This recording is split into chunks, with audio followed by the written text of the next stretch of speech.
So hello my YouTube family, welcome back to my channel. This is Rekha Mishra and you are watching Rekha Mishra with another video.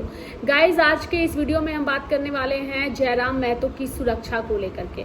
मेरा personal point of view है कि जो जयराम महतो हैं उनकी सुरक्षा बढ़ाई जानी चाहिए और इसलिए बढ़ाई जानी चाहिए क्योंकि जहां भी जयराम महतो जाते हैं उनकी लोकप्रियता इतनी ज़्यादा बढ़ जाती है कि उनके समर्थकों को ऐसा लगता है या फिर जो भी उनके चाहने वाले लोग हैं ऐसा उन्हें लग रहा है कि उनकी जान को खतरा हो सकता है।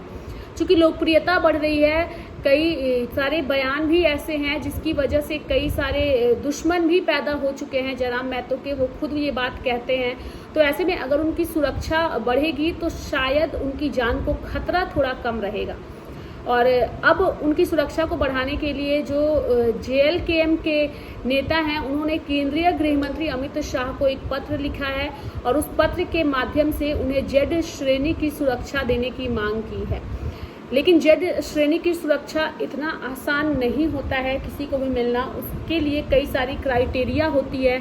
उस क्राइटेरिया के आधार पर ही नेताओं को वो सुरक्षा मिलती है।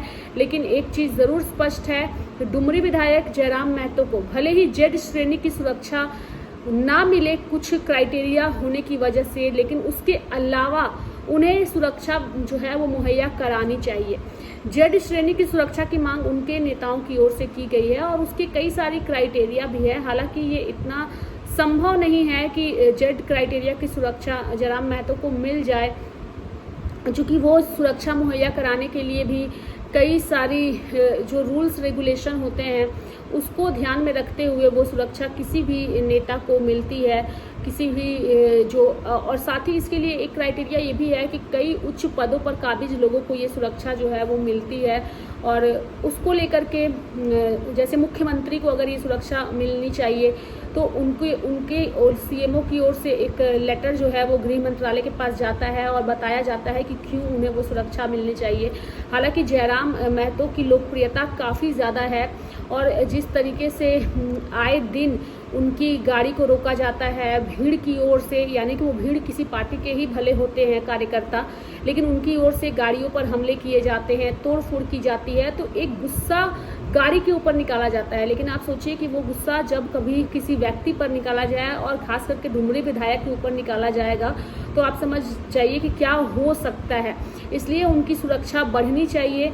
मेरा भी ये मानना है कि जयराम महतो की सुरक्षा बढ़नी चाहिए और जो लोकप्रियता उन्होंने हासिल की है उस लोकप्रियता और जनता को ध्यान में रखते हुए जयराम महतो की ये सुरक्षा बढ़नी चाहिए। लेकिन मैं चाहूँगी कि आप लोग भी अपनी राय कमेंट बॉक्स में कमेंट करके ज़रूर बताइएगा कि क्या जयराम महतो की सुरक्षा बढ़नी चाहिए और इसको लेकर के क्या केंद्रीय गृह मंत्रालय इस पर कोई एक्शन लेगा या पहल करेगा इनकी सुरक्षा को लेकर के, ये आने वाला वक्त तय करेगा। लेकिन आप लोग भी अपनी राय कमेंट बॉक्स में कमेंट करके ज़रूर बताइएगा कि क्या जयराम महतो की सुरक्षा बढ़नी चाहिए या नहीं बढ़नी चाहिए। और साथ ही अगर अभी तक आप लोगों ने इस चैनल को सब्सक्राइब नहीं किया है तो प्लीज़ चैनल को भी ज़रूर सब्सक्राइब कर दीजिएगा। Thank you so much.